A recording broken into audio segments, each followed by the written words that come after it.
I used to believe that working hard was the key to success, that as long as I proved my worth, I would advance in my career.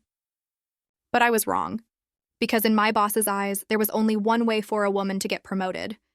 My name is Sophia, and I'm a 27-year-old marketing specialist at Next Tech Solutions, one of the top tech companies in the industry. For 3 years, I had poured my heart and soul into this job, working late nights, handling high-pressure campaigns, and securing major contracts. My name was attached to some of the company's biggest successes, and I had every reason to believe that this was my moment. The company was about to release the quarterly promotion list, and I was confident that I'd finally be rewarded for my dedication. But then I noticed something unsettling. Despite my clear contributions, I watched as less qualified male colleagues got promoted ahead of me. Some of them had even made critical mistakes in past projects. Yet, they were suddenly moving up the ladder. At first, I told myself not to overthink it. Maybe it was just office politics. But then, my boss, Richard, began acting differently toward me. It started with small, seemingly innocent gestures. He began calling me into his office for necessary meetings that never seemed to have a real purpose. He started texting me after hours, asking questions that weren't work-related. His compliments about my performance started feeling too personal. Not about my skills, but about me. And then came the night that changed everything. During a company happy hour, Richard found an excuse to pull me aside. While the others were distracted, he stepped closer than necessary. And before I could react, I felt his hand brush against my lower back. I froze. He leaned in and whispered, "Sophia, we need to have a serious talk about your future here." A cold shiver ran down my spine. His voice was calm, calculated, and full of implication. I forced a polite smile, took a step back, and laughed it off. I wanted to believe I had misunderstood, that maybe I was overanalyzing the situation, but the way he looked at me, that told me otherwise. The next morning, I arrived at work feeling unsettled. Was I being paranoid? Was I imagining things? Then just before 9 a.m., a message popped up in my inbox. Subject, meeting with Richard to 9 a.m. Hi, Sophia. Richard would like to discuss an important matter regarding your role in the company. Please meet him in his office at 10 a.m. My stomach dropped. I had been in meetings with Richard before, but something about this one felt different. Deep down, I knew this wasn't just a regular meeting. This was a test, and I had no idea how far my boss was willing to go. I took a deep breath before stepping into Richard's office. I had no idea what to expect, but I knew one thing for sure. This wasn't going to be a normal meeting. Richard sat behind his massive glass desk, sipping from an expensive-looking coffee mug. His eyes flicked up to me, and a slow smile spread across his face. "Sophia, come in." "Close the door." I hesitated for a second, but then obeyed. The click of the door shutting behind me sent a shiver down my spine. He gestured to the chair across from him. I sat down, placing my hands firmly in my lap to keep them from shaking. Richard leaned forward, steepling his fingers together. "So, Hibbigan, I'm sure you've noticed the latest promotions." I nodded, keeping my expression neutral. "It's unfortunate, really. You've done exceptional work. I personally think you deserve to be on that list." I swallowed hard but stayed silent. Richard's eyes never left mine, as he continued. "The thing is, Sophia, there's more to getting ahead in a company like this than just hard work." He felt my stomach twist. "Relationships matter," he said, his voice dropping slightly, "especially the right ones." I didn't move, didn't blink. My heartbeat pounded in my ears. "Sophia, I want to help you. I see real potential in you. You're smart, ambitious, and you're not like the others." The way he said "the others" made my skin crawl. You have the ability to go far, but you need someone in your corner. Someone who can make sure you don't get overlooked. He let the words hang in the air, watching me carefully.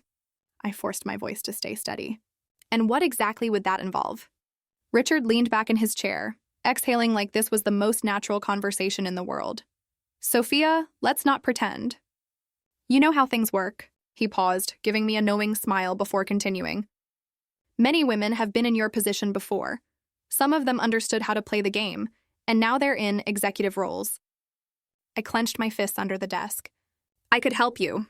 We could make this mutually beneficial." There it was. The thin veil of professionalism had disappeared. This was a proposition, a transaction. My stomach turned, but I forced myself to stay calm. "So let me get this straight," I said, tilting my head slightly. "You're offering to promote me if I make an effort to get closer to you?" Richard chuckled, shaking his head. No, you make it sound so transactional," he smirked. I just think we should get to know each other better, outside of work. I felt bile rise in my throat. I see. He smiled wider as if he thought I was considering it. There's no rush, of course. Take your time. Think about it. He stood up, signaling the meeting was over, but don't wait too long. Opportunities like this don't come around often. I rose from my chair, keeping my expression neutral as inaudited, and turned toward the door. Oh, and Sophia. I froze, hand hovering over the door knob. You're a smart woman. I'd hate to see you stuck in the same role forever. A veiled threat, clear as day. I pushed the door open and walked out, my legs feeling like lead. As soon as I was back at my desk, I let out a shaky breath. My hands were trembling. I had worked hard for years. I had built a reputation as one of the most competent marketing specialists in the company, and now I was being given a sickening ultimatum. Play along or get left behind. But I wasn't the only one. I thought back to Richard's words. Many women have been in your position before. Had he done this before? How many careers had he sabotaged? How many women had given in just to survive? I needed answers. That night, I started making calls. I needed to find out the truth. I reached out to a former employee, Sarah, a woman who had mysteriously left the company a year ago despite being one of the top performers. She answered after the third ring. Sophia. Wow, I wasn't expecting to hear from you. What's up, Sarah? I need to ask you something about Richard. There was silence on the other end of the line. Then finally she spoke. He made you an offer, didn't he? A chill ran down my spine. It happened to you too, didn't it? Asked, my voice barely above a whisper. Not just me, she said bitterly. There were others. I gripped my phone tighter. What happened? Sarah exhaled. I refused him. And suddenly I started getting shut out of meetings. My projects were reassigned and my workload doubled.